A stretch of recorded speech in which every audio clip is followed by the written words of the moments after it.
cerita malam ni pasal seorang lelaki. Namanya Razali. Kalau tengok luaran, dia ni memang nampak alim. Selalu pakai kopiah, baju Melayu, rajin ke surau, siap jadi pengerusi persatuan penduduk lagi. Mulut tak putus-putus cakap pasal amal jariah, pasal pahala, pasal tolong-menolong. Tapi itu semua cuma topeng. Inilah cerita seram malam ni.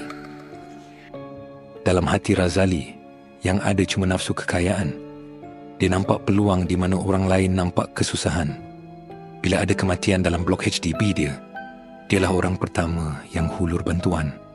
Bukan sebab ikhlas, tapi sebab dia yang pegang tabung sumbangan, tabung derma untuk arwah, untuk urusan pengebumian, untuk bantu keluarga si mati.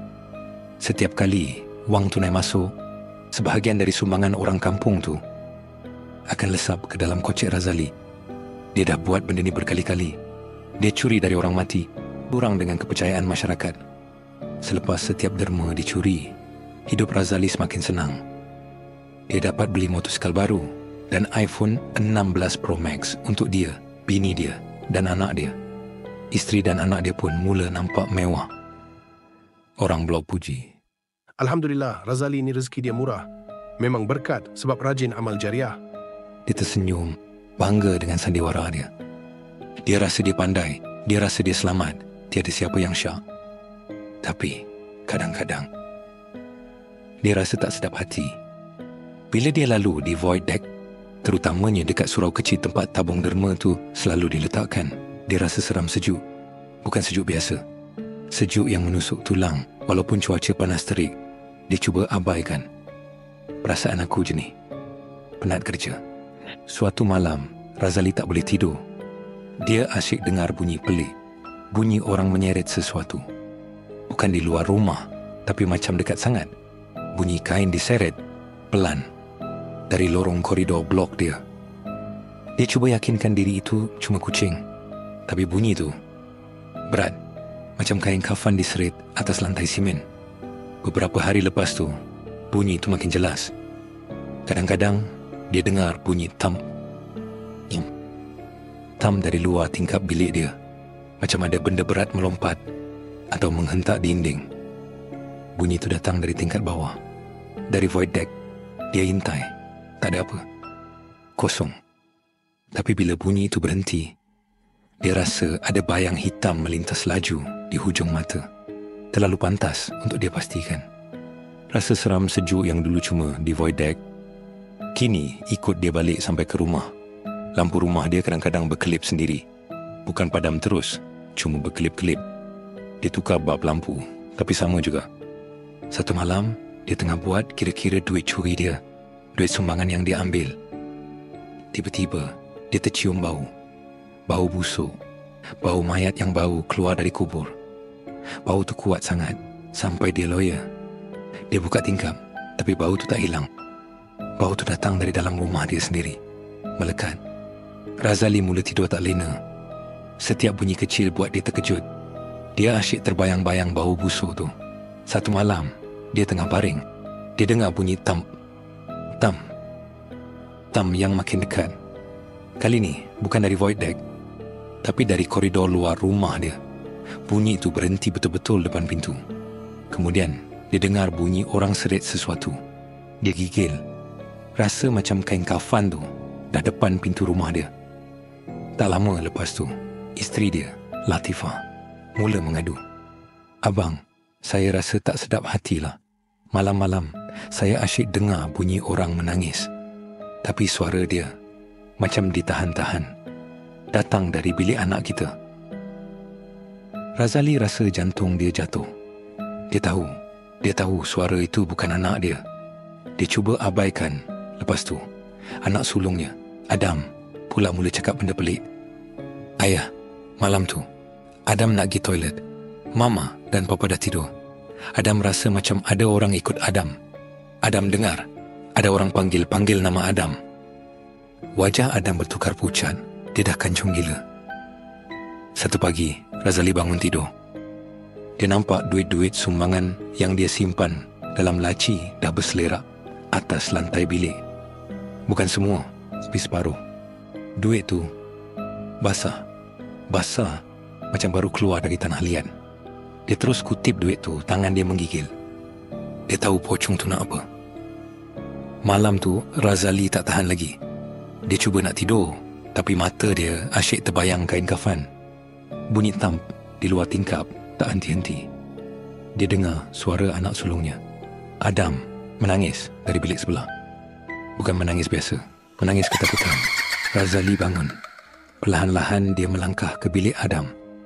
Pintu bilik terbuka sikit. Dia intai. Adam tengah selubung selimut sampai kepala, menggigil.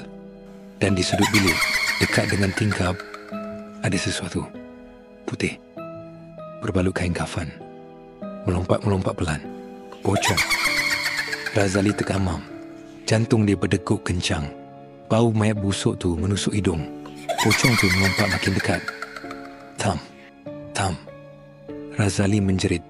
Dia terus lari keluar bilik, tidak hiraukan anak dia. Adam terus menangis.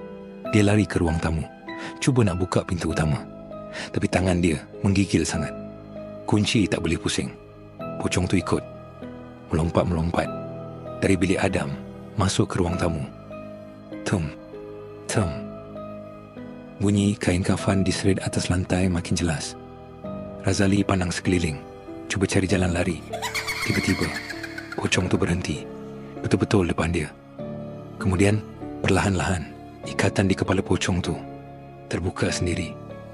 Muka pocong tu hitam legam, mata terbeliak dan mulutnya berlumuran darah. Dari mulutnya yang ternganga keluar bunyi bisikan. Duitku, kau ambil, kau bayar aku dengan nyawa kau. Razali menjerit sekuat hati. Dia terus pengsan. Razali sering dijumpai pengsan selepas malam itu. Dia tak boleh tidur lena. Setiap bunyi kecil buat dia terkejut. Dia asyik terbayang-bayang bau busuk pocong tu. Tiap kali dia dalam rumah, bunyi tangisan. Tangisan yang sama. Tapi kali ni, Razali rasa macam bunyi tu datang dari dalam kepala dia. Tiap malam, suara pocong berbisik dalam telinga. Duitku, kau ambil, kau bayar aku dengan nyawa kau, nyawa bini kau, nyawa anak kau. Suara itu melekat, takkan hilang. Anak sulungnya, Adam, pula mula jatuh sakit misteri. Demam panas tak kebah, meracau-racau setiap malam, menjerit-jerit nama pocong. Latifah, isteri Razali, tak tahu nak buat apa. Dia tahu hantu tu ada. Dia nampak Adam meracau dan dia dengar sendiri bunyi-bunyi seram tu.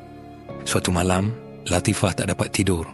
Dia dengar Adam meracau-racau makin kuat dari bilik. Razali pula diam, kaku di sebelah dia. Dia rasa sejuk mencucuk tulang. Bau busuk mayat menusuk hidung. Tiba-tiba dia dengar bunyi thump dari dalam rumah. Makin dekat. Latifah pegang tangan Razali. Dingin. Dia cuba kejutkan Razali, tapi Razali tak bergerak. Mata Razali terbuka luas, merenung kosong ke siling. Mulutnya berbuih. Latifah menjerit. Pocong tu melompat masuk ke bilik. Laju. Terus ke arah Adam yang meracau. Pocong tu berhenti betul-betul di sisi katil Adam. Kemudian, perlahan-lahan, ikatan di kepala pocong tu terbuka sendiri.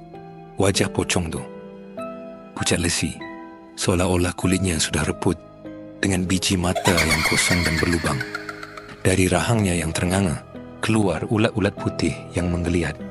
Ia membongkok. Adam tiba-tiba menjerit nyaring. Jeritan itu terputus. Latifah meraung. Dia cuba lari, tapi badan dia kaku. Kemudian, dia rasa ada tangan dingin memegang kakinya. Dia pandang ke bawah. Kain kafan dari bawah katil. Bau busuk semakin kuat. Dia menjerit. Suara dia terputus. Esoknya, jiran-jiran mula hairan. Rumah Razali senyap sunyi. Tiada siapa keluar. Pintu rumah terbuka sedikit. Bila polis datang, mereka dapati pemandangan yang mengerikan. Latifah ditemui di atas katil. Matanya terbeliak. Wajahnya pucat lesi. Di sebelahnya, Razali juga kaku. Wajahnya ngeri, dengan bekas ikatan kain kafan di leher. Dan di bilik Adam ditemui di atas katilnya, pucat lesi, mati terkejut. Air muka mereka semua menunjukkan ketakutan yang teramat sangat. Di atas lantai bilik Razali, bersepah duit-duit sumbangan yang basah. Sejak hari itu, unit HDB Razali ditutup. Tiada siapa berani masuk. Tapi orang kata, setiap malam Jumaat, kalau kau lalu di void deck dekat surau kecil tu, kau akan dengar bunyi tam, tam, tam.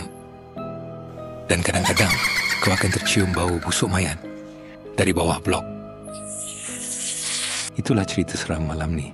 Kalau korang suka cerita ni, jangan lupa share dengan kawan-kawan ke saudara mara ke, pakcik-makcik ke. Jangan lupa like dan subscribe to channel ni. Ingat, bila dah buat keluarga orang teraniaya, apatah lagi orang mati, jangan terkejut kalau roh tu datang menuntut semuanya dan memastikan kau takkan lupa apa yang kau dah buat. Untuk lebih banyak cerita seram, jangan lupa subscribe ya. Kita jumpa lagi dalam cerita yang lain.